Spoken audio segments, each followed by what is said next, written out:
Shirdi Sai Satcharitra, Chapter 31. In this chapter, Hemat Pant describes the passing away of certain devotees and a tiger in Baba's presence. The last wish or thought that a man has at the hour of death determines his future course. Sri Krishna has said it in Bhagavad Gita that he who remembers me in his last moments comes verily to me, and he who meditates otherwise at that time goes to what he longs for. We cannot be certain that we can entertain a particular good thought at our last moment, for more often than not, we are more likely to be frightened and terrified by death. Hence, constant practice is necessary for enabling us to fix our mind on any desired good thought at any moment. All saints recommend us to remember God and chant His name always, so that we may not be perplexed or confused when the time for departure comes. The devotees, on their part, surrender themselves completely to the saints, fully believing that the saints would guide and help them in their last moments. A few such cases will be noted here. First one, Vijayanand. A Chennai sannyasi named Vijayanand started on pilgrimage to Manasarovar. En route, on hearing Baba's fame, he halted at Shirdi. There he met one Somadevaji Swami of Haridwar and inquired from him about the Manasarovar trip. The Swami told him that the Sarovar was 500 miles above Gangotri and described to him the difficulties of the journey, namely, plenty of snow and the change of dialect every 50 kos and the suspicious nature of the local people who give a lot of trouble to the pilgrims on the way. On hearing this, the sannyasi was dejected and cancelled the trip. Then, when he went to Baba and prostrated himself before him, Baba got enraged and said, "Drive out this useless sannyasi. His company is of no use." The sannyasi did not know Baba's nature. He felt discomforted but sat there watching that were going on. It was the morning darbar and the masjid was overcrowded. Baba was being worshipped in various ways. Some were washing his feet, some taking the teerth, which is the holy water, and drinking it heartily, and some touching their eyes with it. Some were applying sandal paste and some scents to his body, and all were doing these things forgetting the distinction of caste and creed. Though Baba got enraged with him, he was filled with affection for Baba and he did not feel like leaving the place. He stayed in Shirdi for 2 days, when he got a letter from Chennai stating that his mother was very ill. He felt very dejected and wanted to be by his mother's side, but he could not leave without Baba's permission to return home. The omniscient Baba, knowing the future, said to him, "If you so loved your mother, why did you take sannyas? Go and sit quiet at your lodging. Wait with patience for a few days. In the Vada there are many robbers. Bolt your doors and be very vigilant. The thieves will carry everything. Wealth and prosperity are transient, and the body is subject to decay and death.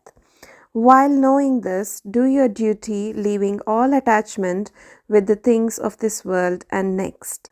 He who does this and surrenders himself to the feet of Hari, Lord, will get free from all troubles and attain bliss.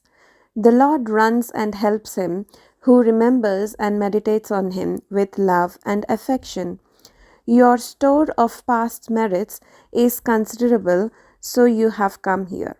Now attend to what I say and realize the goal of your life. Begin from tomorrow the study of Bhagavat. Do 3 saptahs, namely 3 readings during 3 weeks. The Lord will be pleased with you and will destroy your sorrows, your illusions will vanish, and you will get eternal peace. On seeing that his end was approaching, Baba prescribed his remedy and made him read Ramavijaya, which pleases the god of death. Next morning, after bathing and other purifying rites, he commenced to read Bhagavat at a scheduled spot in the Lendi garden. He completed 2 readings and therefore felt much exhausted. He returned to the Wada and stayed in his lodging for 2 days, and on the third day he breathed his last on Fakir Baba's lap.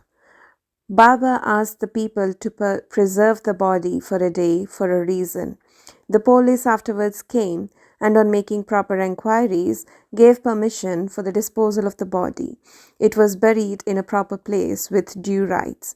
In this way, Baba helped the sannyasi and ensured his salvation. Sadgati. Number 2. Balaram Mankar. There was a householder devotee of Baba by name Balaram Mankar.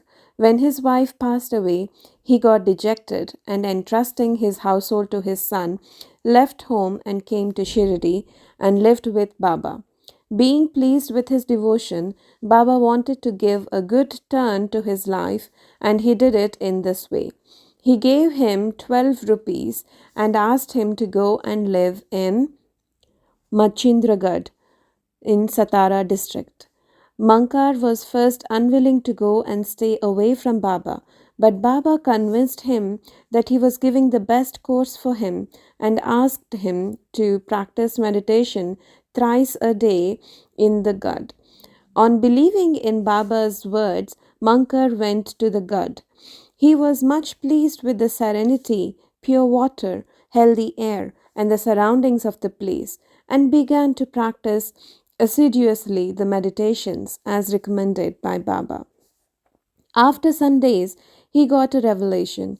Generally, bhaktas get revelation in their samadhi or trance states, but in Mankar's case, he got it when he came down to his ordinary consciousness from his trance. Baba appeared to him in person. Not only that, Mankar saw him, but he also asked him why he was sent here. Baba replied, "In Shirdi, many thoughts and ideas began to rise in your mind, and I sent you here to bring your unsteady mind to rest.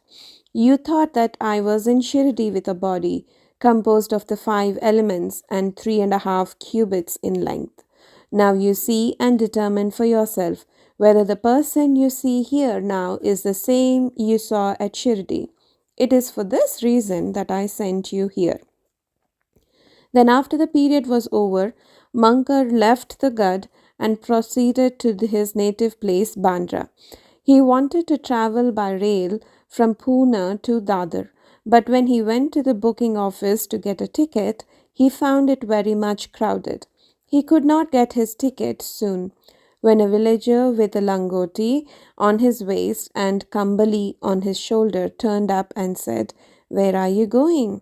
"To Dadar," replied Mankar.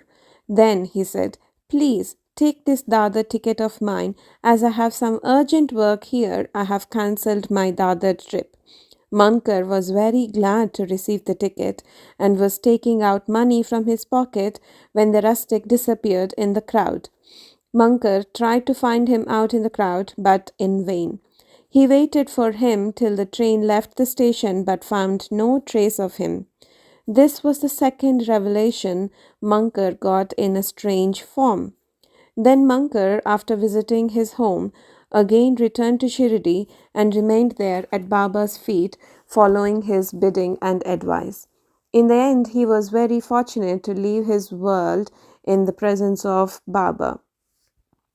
Number 3. Tatya Sahib Nulkar.